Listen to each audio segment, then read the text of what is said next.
Olá.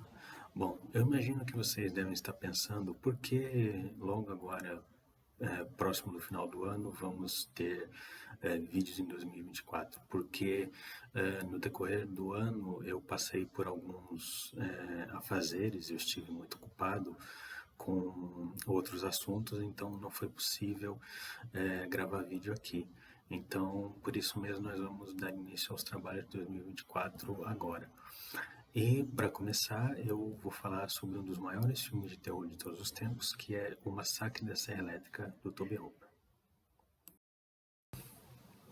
E por que eu vou falar dele justamente agora? Porque na primeira semana desse mês de outubro, ele completou 50 anos de lançamento. Agora, eu não me lembro do dia, não me lembro se foi dia 1º, dia 2, dia 3, enfim. O que eu sei é que na primeira semana de outubro ele completou 50 anos e acho nada mais justo do que falar sobre ele agora, não é? Então, vamos lá. Bom, eu vou começar dizendo pelo óbvio que depois de O Exorcista, o Massacre da Serra Elétrica é o segundo maior filme de terror de todos os tempos. Ponto final. Se você concorda comigo ou não, fica a seu critério. Mas eu acredito que, na opinião de muitos, se você perguntar para alguns críticos especializados no gênero, eles devem dizer que O Massacre da Serra Elétrica é o segundo maior filme de terror de todos os tempos, ou é um dos maiores filmes de terror de todos os tempos. Então, não sei se fica, não sei se é certo discordar ou não, mas acredito que esse título que ele tem é bem merecido, porque ele é um filme extremamente bem feito. É um dos filmes de terror mais perfeitos de todos os tempos, justamente por causa de vários fatores, questão técnica, questão de elenco, roteiro, direção, enfim, tudo nele contribui para fazer com que ele se torne o que ele se tornou hoje, né? Que é um filme cultuado por fãs, não apenas pelos fãs do gênero, mas pelos fãs de cinema também, certo? Então, o que eu posso dizer sobre esse filme que já não foi dito por vários outros especialistas? Bom, eu digo que, além de ser um dos maiores filmes de terror de todos os tempos, ele é um dos filmes mais assustadores de todos os tempos, justamente porque, ao invés do Exorcista, por exemplo, que saiu um ano antes, ele não brinca com o sobrenatural. Ao invés disso, ele opta por um terror mais real, uma coisa mais palpável, uma coisa que poderia acontecer com qualquer um de nós, independente da ocasião. Então, acho que é por isso que ele se torna muito mais assustador, eu diria, né? Muito mais forte, muito mais poderoso, né? Porque se trata de psicopatas, então nós temos psicopatas espalhados pelo mundo, né? Então, enfim, é justamente por isso, sabe? É um daqueles filmes que já começa dizendo a que veio. Ele não poupa o espectador em momento nenhum de situações tensas, claustrofóbicas, sujas, cruas e quase sem apelar para o uso do sangue, né? O que hoje em dia é uma coisa rara, né? Você vê um filme de terror que quase não tem sangue, mas naquela época, eu acredito que por causa dos filmes de terror dos anos 20, dos anos 30, que quase não tinham sangue, o filme não apela para litros e mais litros de sangue jogado na tela, só no final, né? Mas mesmo assim não é uma quantidade que se diga, oh meu Deus, quanto sangue. Apesar de ser muito chocante, e é muito chocante, né? Hoje em dia ele continua muito chocante, né? Então é uma característica desse filme, de entrar na nossa mente e não sair por dias e horas depois que a gente assistiu. Então, é um ponto positivo para ele. Como eu mencionei anteriormente, ele é um filme sujo. certo? Então, essa sujeira, ela está presente desde a primeira cena, que acontece no cemitério, com corpos, com o túmulo sendo violado e tal. E parece que essa atmosfera suja e crua perdura durante toda a projeção até o final. E não só na primeira vez que a gente assiste, mas acredito que a cada revisão parece que ele fica mais sujo, ele fica mais cru, ele fica mais perturbador, ele fica mais violento. Então, é uma daquelas coisas que, como eu disse, ficam na nossa cabeça, né? Por que que a gente fica pensando muito sobre ele depois que o filme acaba? Né? Então, é como eu disse, né? A estética suja dele é uma das suas principais características, não só pela casa da família de psicopatas, mas também do filme inteiro como um todo, porque é um filme que se passa no verão, no verão texano, num domingo de verão, então então é por isso que a estética suja ela fica presente com o espectador desde o começo. E sem dúvida, parece que quando você acaba de assistir o filme, parece que você quer entrar debaixo do chuveiro para se aliviar, porque, enfim, você se sente no meio daqueles personagens, você se sente preso dentro daquela van durante boa parte do filme, e quando eles saem da van e vão para a casa dos psicopatas, parece que você está dentro daquela casa, sentindo aquele medo, aquela tensão, né? Então, é uma coisa que fica com a gente desde o começo da projeção e não sai em momento nenhum. E claro, além dessa questão da estética suja, tem também a direção e o roteiro do Tobe Hooper, que são assim ímpares, sabe?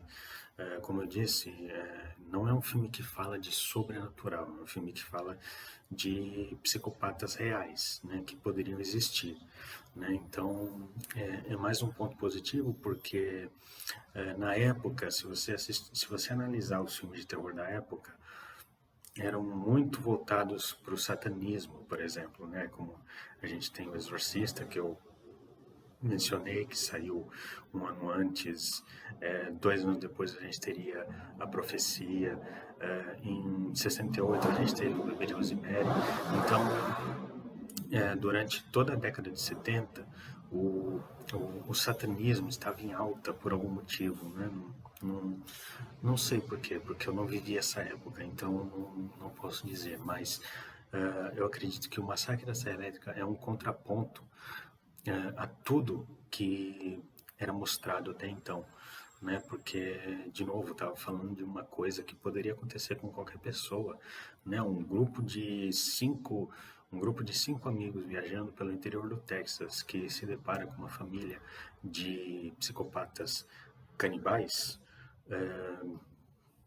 É uma coisa que, infelizmente, se você parar para pensar, pode acontecer. Não digo referente ao canibalismo, mas talvez aos psicopatas, né? Infelizmente, qualquer um está sujeito a isso, né? Então, é uma coisa que pode acontecer. E outra, a direção do Tobe Hooper é muito boa.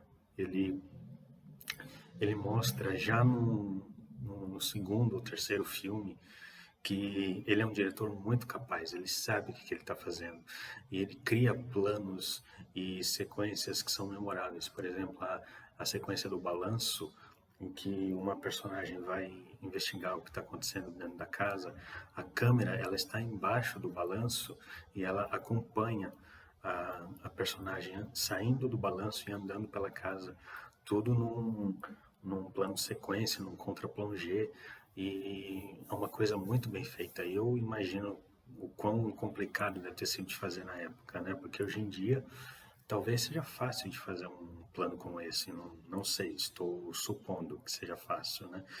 Mas enfim, a direção do Tobe Hooper é muito boa, porque ele sabe criar tensão sem apelar para susto fácil, sem apelar para doses de sangue, né? Como eu já falei, Então, ele consegue fazer isso muito bem. E eu acredito que o auge disso tudo é a cena do jantar, onde todo o terror, onde todo o terror, a tensão, a claustrofobia, tudo que o filme estava preparando é jogado ali. E é jogado de uma maneira brilhante, né? Porque você sente, junto com a protagonista, o medo. Você sente que talvez ela não vá sair dali. Você sente, eh, você sente pavor. Você quer sair dali, mas você não consegue. Então, é uma direção muito claustrofóbica, porque ele faz uso de vários planos holandeses, por exemplo. Ele coloca a câmera em outros lugares da mesa. Ele faz questão de focar no rosto da protagonista enquanto ela grita de medo. E, além disso, ele foca muito nos olhos dela, né? Muito mesmo. Inclusive, quando você pensa que ele não consegue deixar a cena mais assustadora e mais claustrofóbica, ele foca ainda mais nos olhos dela. Então, num plano bem fechado. Então, de novo, é uma cena em que você se sente preso. Você não consegue sair, você quer sair, mas você não consegue. Então, é mais um ponto positivo para o filme, sem a menor dúvida. E claro, esse foi o filme que apresentou o assassino Leatherface para o cinema, né? Para quem não sabe, ele é um dos maiores assassinos do cinema de todos os tempos, talvez um dos mais conhecidos, né? Um dos mais não tanto quanto Jason, Fred, Michael Myers, mas se você pegar um hall dos assassinos de slasher, ele vai estar lá com certeza, porque o que ele faz nesse filme é muito cruel. Ele já na primeira cena que ele aparece, ele mostra aquele velho. E é uma introdução que não acontece aos poucos, ela acontece de uma vez, né? Isso já pelos 45, 50 minutos de filme. Então, ele já surge ali de corpo inteiro, com uma marreta, batendo com a marreta na cabeça do personagem, né? Então, é uma introdução muito forte. E os outros membros da família também não ficam atrás, né? Porque são todos, assim, você percebe que tem alguma coisa de errado com eles, que eles não batem bem, né? Então, assim, a dinâmica entre eles já fica clara aqui já. Você percebe, por exemplo, que o Leatherface, ele é talvez o filho menor, o filho mais novo dessa família, e ele é o que seja mais, talvez, desequilibrado, assim, vamos dizer. Eu não conheço um termo adequado para isso, um outro termo que se enquadre nisso, então eu optei por esse termo. Se estiver errado, por favor, me perdoem, me corrijam aqui. Mas, enfim, você percebe que todos eles ali, todos os membros da família, você percebe que existe uma hierarquia, né? Então, por exemplo, eles têm muito respeito pelo avô, né? Pelo avô deles, o avô deles que é chamado pelo cozinheiro de já foi no seu tempo um grande açougueiro, né? Então, talvez um grande assassino também, né? Então, eles respeitam muito a figura do avô. E eu acho que depois dele vem o cozinheiro, que talvez seja o, o irmão mais velho, talvez, ou enfim, não sei direito. Mas depois dele vem o mochileiro, que talvez seja o, o irmão mais velho do Leatherface, né? Então, e por último vem o Leatherface. Então você vê que existe uma hierarquia dentro daquela família. E eu acho que só assistindo ao filme a gente consegue entender mais ou menos como é que eles funcionam. Mas o grande personagem do filme é o Leatherface, sem a menor dúvida. E logo já na segunda matança, ele já pega a sua motosserra e faz ali o estrago, né? Então, ele é sem dúvida um dos grandes vilões do cinema slasher, sem a menor dúvida. E antes de encerrar, eu acho que nós podemos fazer uma. Vamos discutir um pouco sobre o contexto histórico em que o Massacre da Serra Elétrica foi lançado, né? Porque vamos, ele foi lançado há 50 anos, né? Então, como é que era o mundo há 50 anos, né? Talvez quem viveu aquela época saiba, então vamos supor como era o mundo, principalmente como eram os Estados Unidos, né? Os Estados Unidos, por exemplo, estavam vivendo ainda a Guerra do Vietnã, né? Então, era uma coisa que estava muito enraizada neles ainda. A época do paz e amor tinha acabado, né? Mas os hippies já não eram assim tão bem vistos, né? Então, tinha também o escândalo do Nixon, né? Watergate, né? Então, você vê que os Estados Unidos, na época em que o filme foi lançado, estavam passando por dificuldades, né? Um momento muito complicado, né? E eu acho que o Massacre da Serra Elétrica reflete muito bem como era, como era, como era o país naquela época, né? Porque você vê que é um filme pessimista. Não é um filme que olha, por exemplo, para a situação da Guerra do Vietnã e diz: opa, vencemos a guerra. Não, eles perderam a guerra, né? Então, é um filme muito pessimista que fala muito bem da sua época, junto com A Noite dos Mortos-Vivos, do Romero, né? Então,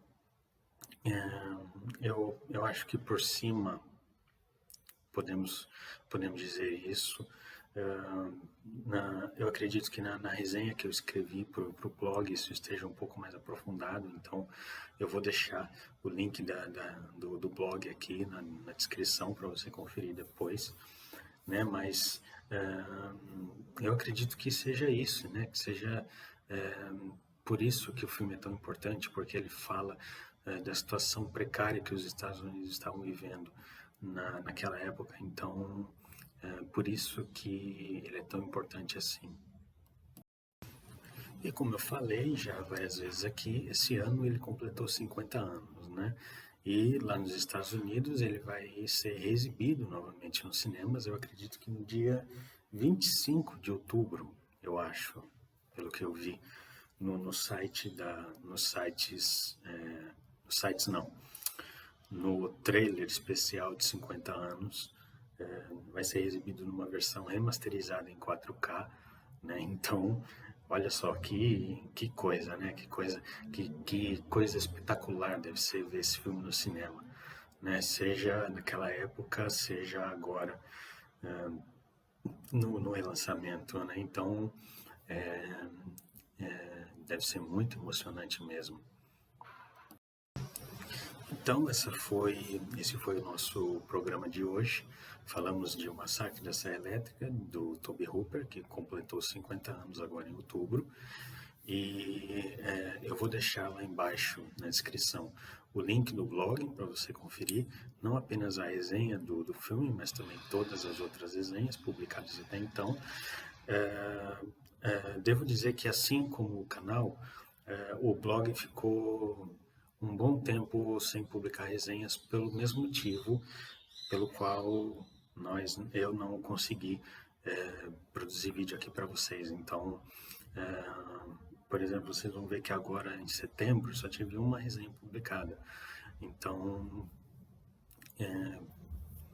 não foi um período muito produtivo, mas eu acredito que agora em outubro, novembro, isso vai ser mudado, né? Então, não deixem de dar o seu like, se inscrever no canal, compartilhar essa resenha e deixar o seu comentário, certo?